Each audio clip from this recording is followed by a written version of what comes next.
నమస్తే, నా పేరు ప్రశాంతి. బీసీటీ న్యూస్ కు స్వాగతం. ముందుగా హెడ్లైన్స్ చూద్దాం.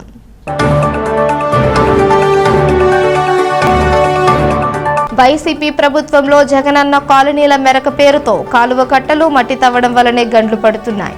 స్థానిక శాసనసభ్యులు వేగేశ్వర నరేంద్రవర్మ.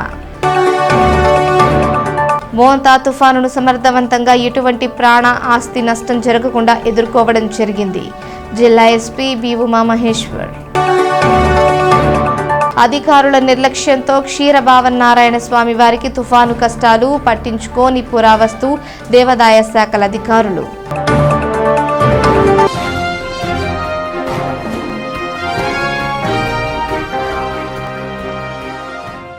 బాపట్ల జిల్లాలో మోంతా తుఫాన్ ప్రభావం వలన ఎక్కువ ఆస్తి ప్రాణ నష్టం జరగకపోయినా జిల్లాలోని కాలువలు పొంగిపొర్లుతున్నాయి. జిల్లా కలెక్టర్ డాక్టర్ వినోద్ కుమార్ సమర్థవంతమైన పరిపాలనతో ఈ విపత్కర తుఫాను ఎదుర్కోవడంలో సఫలీకృతులయ్యారు. జిల్లాలోని కాలువలకు పైనుంచి వచ్చే ఎగువ నీరుతో ప్రవాహం బాగా పెరిగిపోతుంది. ఈ కాలువల నీటి ప్రభావంపై సంబంధిత ఇరిగేషన్ అధికారుల దృష్టి సారించకపోతే కాలువలకు గండ్లు పడి కొన్ని గ్రామాలు ఇప్పుడు ప్రమాదానికి గురయ్యే అవకాశం ఉందని ప్రజలు పేర్కొన్నారు. నియోజకవర్గంలోని జిల్లెలమూడి బ్రిడ్జ్ వద్ద నుంచి మూలపాలెం గ్రామం వైపు నల్లమడ డ్రైన్ నుంచి పీటీ ఛానల్ కాలువకు 3 చోట్ల గండ్లు పడటం జరిగింది.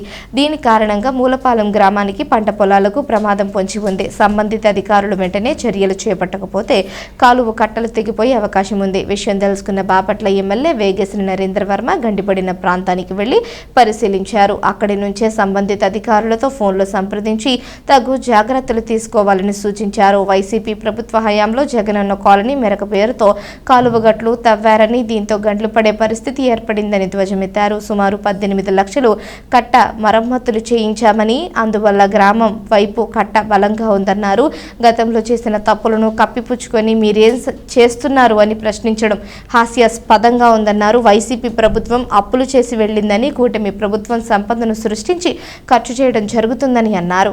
నల్లమడ డ్రైన్ ఉన్న కట్టలని కొట్టి జగనన్న కాలనీని నల్లమట్టి కావాలితే నల్లమట్టి, దిగువ ప్రాంతంలో ఇసుక కావాలితే ఇసుక పూడ్చిన పరిస్థితులు ఆ రోజుల్లో మీకు తెలుసు, మాకు తెలుసు, ప్రజలకి తెలుసు. వాటిని గురించి మాట్లాడకుండా ఇప్పుడు మీరేం చేస్తున్నారు అని మమ్మల్ని ప్రశ్నిస్తూ ఉన్నారు. ఇది ఆధునికత జరగాలని మొన్న ఈరోజు మేము ఆ రోజు చేసిన పని ఈరోజు తెలుస్తూ ఉంది. మొన్న మేము వచ్చి గత కలెక్టర్ గారు నేను పరిశీలించినప్పుడు ఈ వంతెన దెబ్బతినే పరిస్థితిలో ఉంటే దగ్గరగా నీటి సంఘాలు వీళ్ళని పెట్టుకుని సుమారుగా 15 లక్షలు 18 లక్షల మధ్య ఖర్చు పెట్టి కట్టేపించాం. దానివల్ల ఈరోజు వంతెన ఉంది, లేకపోతే దీనికి ఆ వంతెనే పడిపోయేది ఈరోజు. అలా మేము చేయాల్సిన పనులు ఎప్పుడూ చేస్తున్నాం. అప్పులు పాలు చేసి వెళ్ళారు రాష్ట్రాన్ని. ఏది చూసినా ఫండింగ్ కావాలి. సంపద సృష్టించి మళ్ళీ ఫండింగ్ రేజ్ చేసుకుని ప్రభుత్వ సంస్థల్ని, తద్వారా బ్యాంకుల్ని స్టిమ్యులేట్ చేసుకుని మరలా రీఫండింగ్ తీసుకుని ఇవన్నీ చేయటానికి ప్రయత్నాలు జరుగుతున్నాయి. ఇప్పటికే ఎన్నో కోట్ల రూపాయలు, లక్షల కోట్ల పరిశ్రమలు వస్తూ ఉన్నాయి. ఎన్నో ఉద్యోగాలు కూడా ఇచ్చే పరిస్థితి మీకు అన్నీ తెలుసు. అప్పుడు రాష్ట్రం విధ్వంస పరిస్థితి నుంచి వికాసం వైపు ఈ సంవత్సరాల కాలంలో అడుగులు బిగించేసాం. మేము పోలవరం పూర్తి చేయటం, మళ్ళీ ఎలక్షన్ వచ్చేదానికి పోలవరం పూర్తవుతుందంట అని సందేహం లేదు. ఆంధ్రప్రదేశ్లో అమరావతి రాజధానిగా సిఆర్డీఏ కార్యాలయం కడతాం కానించి ముందు చూపున్న చంద్రబాబు నాయుడు గారు ఏ విధంగా ఈరోజు పనిచేస్తున్నారు అనేది మీ ప్రజలందరికీ తెలుసు. విధి నిర్వహణలో అమరులైన పోలీసులను స్మరించుకోవడం వలన మన కర్తవ్యమని జిల్లా ఎస్పీ బి ఉమామహేశ్వర్ అన్నారు. అలాగే జిల్లా పోలీసు కార్యాలయంలో పోలీస్ అమరవీరుల వారోత్సవాలలో భాగంగా ఓపెన్ హౌస్ కార్యక్రమాన్ని జిల్లా ఎస్పీ ప్రారంభించారు. పోలీసులు వాడే పరికరాలు, విధులను విద్యార్థులకు పోలీసు అధికారులు వివరించారు. ఈ సందర్భంగా జిల్లా ఎస్పీ బి ఉమామహేశ్వర్ మాట్లాడుతూ పోలీసు విధులను ప్రజలకు చేరవేసేందుకు ఓపెన్ హౌస్ కార్యక్రమం దోహదపడుతుందన్నారు. ఓపెన్ హౌస్ కార్యక్రమం వలన ప్రజలకు పోలీసులకు మధ్య సత్సంబంధాలు మెరుగుపడుతుందని తెలిపారు. అక్టోబర్ 21 నుంచి 31 వరకు అమరవీరుల సంస్మరణ వారోత్సవాలు జరుగుతున్నాయని వివరించారు. పోలీస్ శాఖ తరపున అమరవీరుల కుటుంబాలను గౌరవించామన్నారు. ఈ నెల 31వ తేదీన మెగా మెడికల్ క్యాంప్ నిర్వహిస్తున్నామని అన్నారు. ఈ కార్యక్రమంలో డిఎస్పీలు, సిఐలు, సిబ్బంది, విద్యార్థులు తదితరులు పాల్గొన్నారు. పోలీస్ కమెమోరేషన్ డేని అక్టోబర్ 21న దేశవ్యాప్తంగా విధి నిర్వహణలో వాళ్ళ యొక్క లైవ్స్ని సాక్రిఫైస్ చేసినటువంటి పోలీస్ పర్సనల్స్ స్మరించుకుంటూ అబ్జర్వ్ చేయడం జరిగింది. అదేవిధంగా అక్టోబర్ 21 నుంచి 31 వరకు పోలీస్ అమరవీరుల సంస్మరణ వారోత్సవాలను కూడా ఆర్గనైజ్ చేస్తున్నాము. ఇందులో భాగంగా అక్టోబర్ 21న స్మృతి పెరేడ్ని నిర్వహించడం జరిగింది.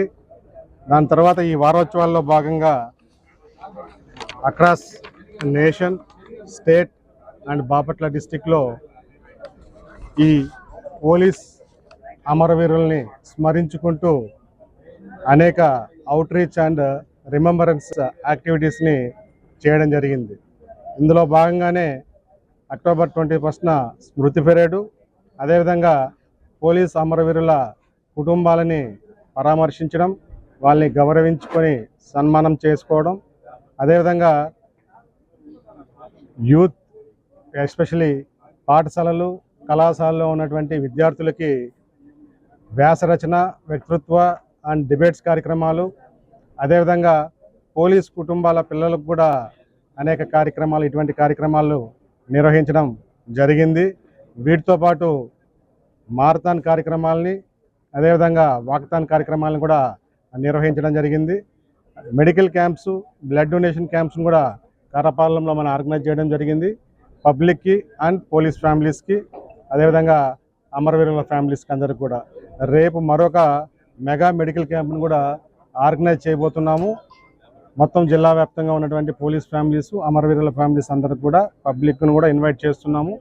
ఈ హాస్పిటల్స్తో టైఅప్ అయ్యి మెడికల్ క్యాంప్ని, రేపు మెగా మెడికల్ క్యాంప్ని కూడా మనం ఆర్గనైజ్ చేస్తూ రేపు ఒక 31న మనం స్మృతి కార్యక్రమంతో ఫైనల్గా ఈ వారోత్సవాల్ని కన్క్లూడ్ చేయబోతున్నాం. అంటే సిటిజన్స్కి, అదేవిధంగా ఎస్పెషలీ పోలీస్ పబ్లిక్ రిలేషన్షిప్ని స్ట్రెంగ్తన్ చేయడం ఈ కార్యక్రమాల ద్వారా, అదేవిధంగా యూత్ని ఇన్స్పైర్ చేసి to understand the law, police department, law and enforcement ఏదైతే ఉందో ఏజెన్సీ, ఈ పోలీస్ డిపార్ట్మెంట్ని to understand the police department, అదేవిధంగా to respect the police department, అదేవిధంగా పబ్లిక్కి సర్వ్ చేసే ప్రాసెస్లో పోలీస్ డిపార్ట్మెంట్ యొక్క ఫంక్షనింగ్ ఎలా ఉంటుందో, కార్యక్రమాలు ఎలా ఉంటాయో, వివిధ విభాగాల యొక్క పనితీరు ఎలా ఉంటుందో, అదేవిధంగా ఇన్వెస్టిగేషన్ ఆస్పెక్ట్స్లో కానీ, విఐపి సెక్యూరిటీలో కానీ రాష్ట్ర ప్రభుత్వం ప్రతిష్టాత్మకంగా చేపట్టినటువంటి శక్తి టీమ్స్ అండ్ దేర్ యాక్టివిటీస్ కానీ, అదేవిధంగా డాగ్ స్క్వాడ్స్ కానీ, ఫోరెన్సిక్స్ టీమ్స్ కానీ, అదేవిధంగా సైబర్ టీమ్స్ ఎలా పనిచేస్తున్నాయి, ఎస్పెషలీ డ్రోన్స్ ఆపరేటింగ్ కానీ, సీసీ కెమెరాస్ ద్వారా లాకడ్ హౌస్ మానిటరింగ్ సిస్టమ్ మనం జిల్లా వ్యాప్తంగా ఈ especially to prevent property offences, వీటన్నిటిని కూడా మనం ఎలా నిర్వహిస్తున్నాం అనేది ఈ ఓపెన్ హౌస్ కార్యక్రమాన్ని ఈరోజు ఆర్గనైజ్ చేసి స్కూల్ పిల్లల్ని, అదేవిధంగా యూత్ని, సిటిజన్స్ని ఇన్వైట్ చేయడం జరిగింది. ఈ విధంగా ఈ పోలీస్ అమరవీరుల్ని ముఖ్యంగా వాళ్ళ యొక్క సాక్రిఫైజెస్ని హానర్ చేసుకుంటూ ఈ కార్యక్రమాన్ని ఈ రోజుతో ఈ ఓపెన్ హౌస్ ద్వారా మనం కండక్ట్ చేసుకుంటూ రేపు మెయిన్గా అక్టోబర్ 31న ఈ వారోత్సవాల కార్యక్రమాన్ని మరి ఒక స్మృతి కార్యక్రమంతో మనం కన్క్లూడ్ చేయబోతున్నాం. మోంతా తుఫానును సమర్థవంతంగా ఎటువంటి ప్రాణ నష్టం జరగకుండా పోలీసులు విధులు నిర్వహించి ఎదుర్కోవడం జరిగిందని బాపట్ల జిల్లా ఎస్పీ బి ఉమామహేశ్వర్ అన్నారు. జిల్లా పోలీస్ కార్యాలయం వద్ద ఏర్పాటు చేసిన విలేకరుల సమావేశంలో ఆయన పాల్గొని ప్రసంగించారు.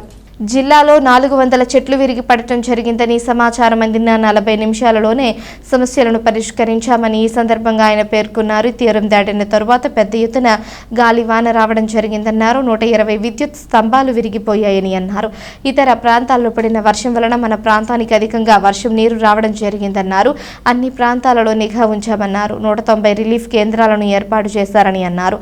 15,000 మందిని రిలీఫ్ సెంటర్స్లో ఉంచడం జరిగిందని పేర్కొన్నారు. పోలీసు యంత్రాంగం సమర్థవంతంగా ఎదుర్కోవడం జరిగిందని అన్నారు.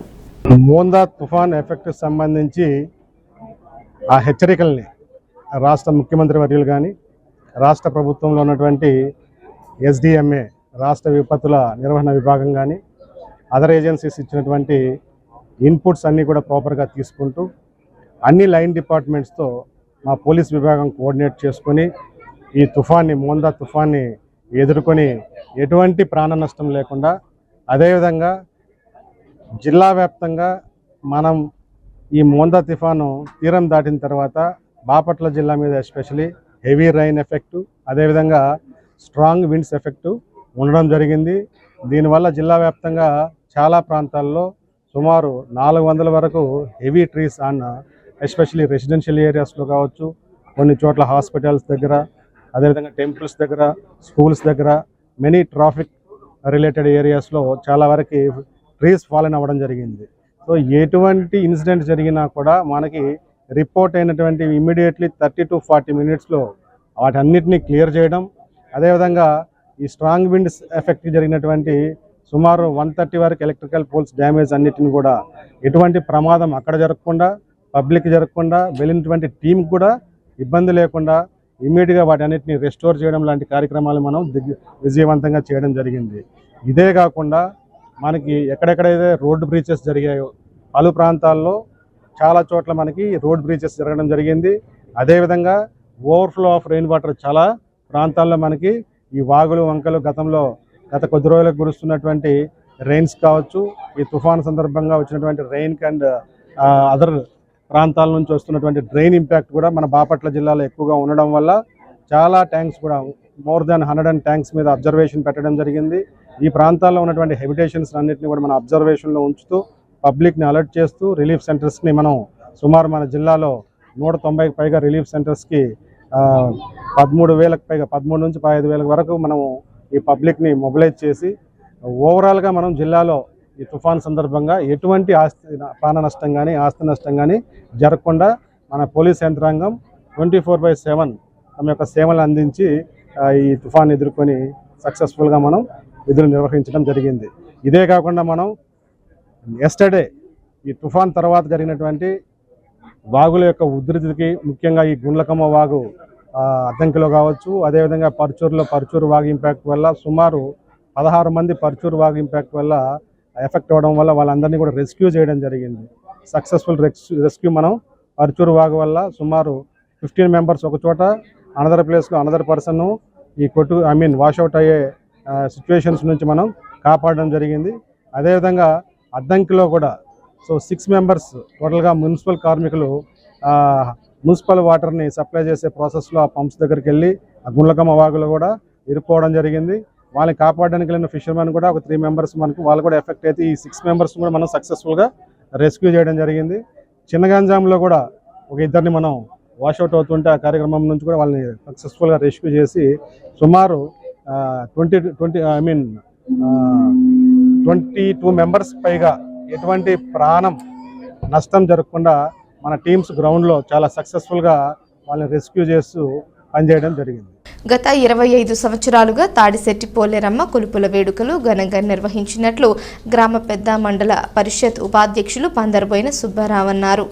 కర్లపాలెం మండలం పెద్దగొల్లపాలెం పంచాయతీలోని నక్కలవారిపాలెం గ్రామ దేవత తాడిశెట్టి పోలేరమ్మ అమ్మవారి నూతన ఆలయ ప్రథమ వార్షికోత్సవ వేడుకలు నిర్వహించారు. ఈ సందర్భంగా అమ్మవారికి ప్రత్యేక పూజలు, అభిషేకాలు నిర్వహించారు. పొంగళ్లు పొంగించి నైవేద్యాలు సమర్పించి మొక్కులు తీర్చుకున్నారు.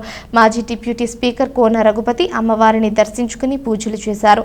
భక్తులకు అన్నప్రసాదాన్ని అందించారు. ఈ కార్యక్రమంలో పందరబోయిన శ్రీనివాసరావు, సుధాకర్, నక్కల చిన్న, ఊర్లయ్య, మిదిబోయిన పెదగంగరాజు తదితరులు పాల్గొన్నారు. సంవత్సరాల నుంచి ఏదో గొర్రెలుగా తీసుకొచ్చుకుని అమ్మవారిని తాడి దగ్గర కూర్చుకుంటూ ఉండేవాళ్ళు.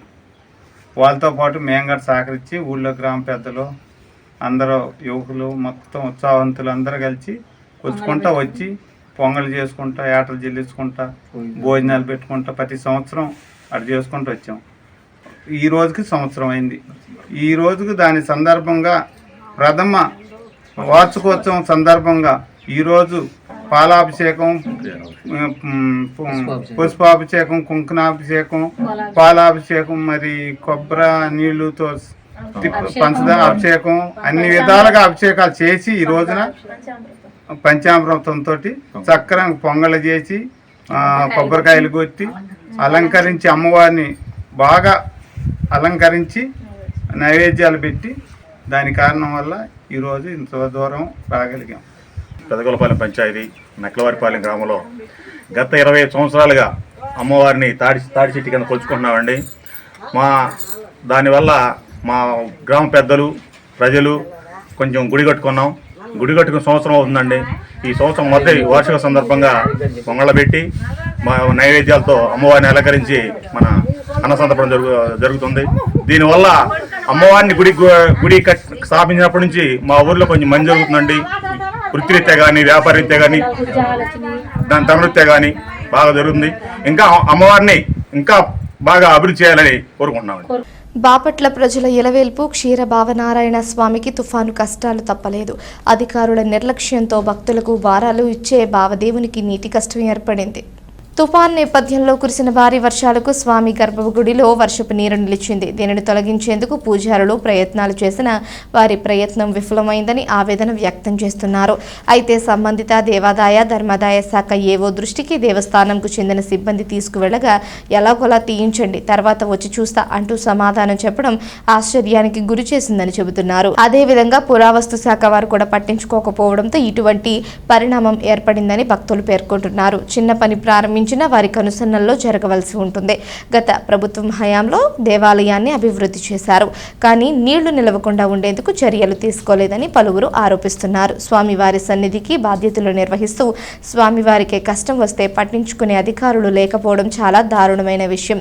స్వామివారి గర్భగుడిలో వర్షపు నీరు నిలవగా తొలగించకపోవడం బాధాకరమని భక్తులు ఆవేదన వ్యక్తం చేస్తున్నారు. ముఖ్యంగా 2 దేవాలయాలు చూసుకోవడం ఏవోకి ఇబ్బందికరంగా ఉందని మరికొందరు అంటున్నారు. ప్రకాశం జిల్లా చీమకుర్తి దేవాలయాలకు చెందిన ఏవోను బాపట్ల భావనారాయణ స్వామి దేవాలయానికి నియమించారని, జిల్లా ప్రధాన కేంద్రానికి 50 కిలోమీటర్ల దూరంలో ఉన్న దేవాలయాలకు దేవాదాయ శాఖ అధికారులను డిప్యూటేషన్పై వేయటం నిబంధనలకు విరుద్ధంగా ఏవోను 75 కిలోమీటర్ల దూరంలో నియమించారని మరికొందరు అంటున్నారు. ఇది ఇలా ఉంటే గతంలో పనిచేసిన ఈవోలపై వివిధ రకాల ఆరోపణలు ఉన్నాయి. వాటి విషయం కూడా ఇంతవరకు సంబంధిత అధికారులు కానీ పాలకులు కానీ పట్టించుకోకపోవడం దురదృష్టకరం. దేవాదాయ శాఖపై పురావస్తు శాఖపై కానీ పర్యవేక్షణ కొరవడటంతో వారి ఇష్టారాజ్యంగా మారిందని పలువురు భక్తులు ఆరోపిస్తున్నారు.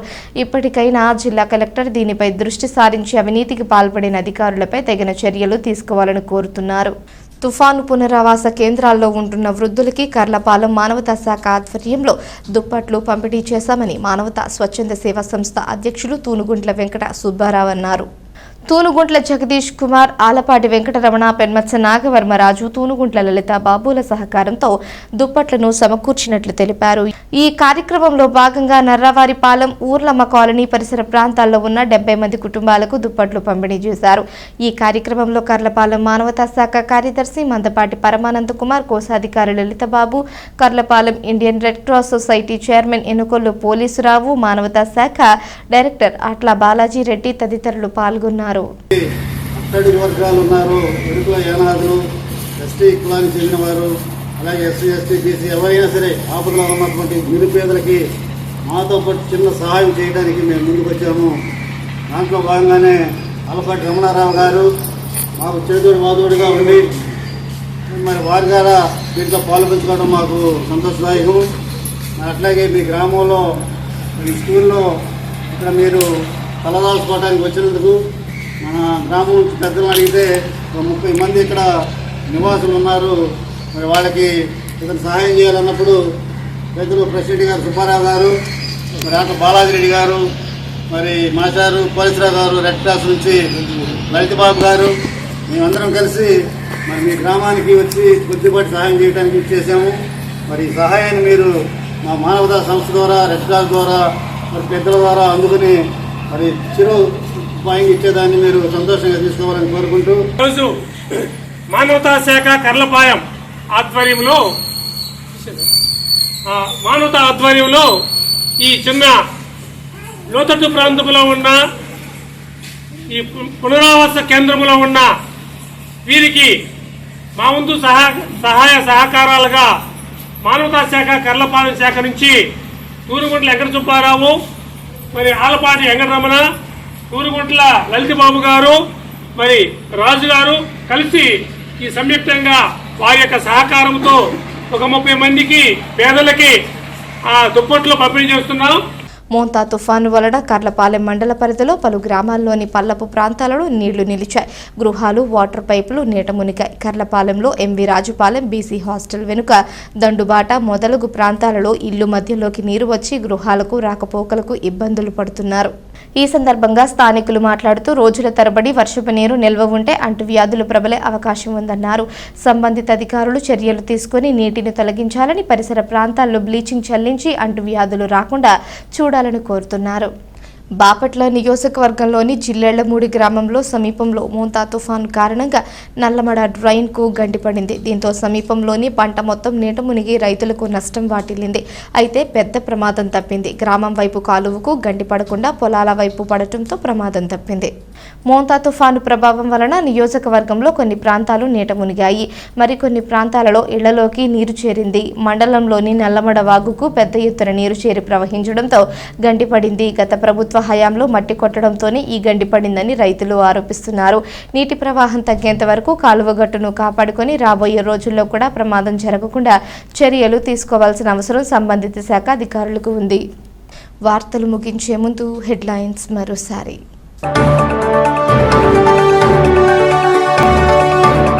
వైసీపీ ప్రభుత్వంలో జగనన్న కాలనీల మెరక పేరుతో కాలువ కట్టలు మట్టి తవ్వడం వల్లనే గండ్లు పడుతున్నాయి. స్థానిక శాసనసభ్యులు వేగేశ్వర నరేంద్రవర్మ.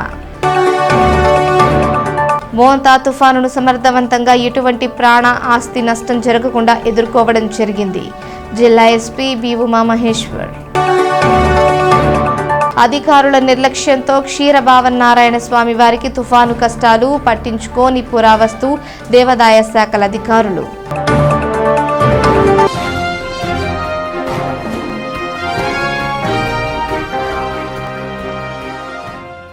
ఈ వార్తలు ఇంతటితో సమాప్తం. తిరిగి ప్రసారమయ్యే బీసీటీ న్యూస్లో మళ్ళీ కలుసుకుందాం. అంతవరకు సెలవు. నమస్కారం.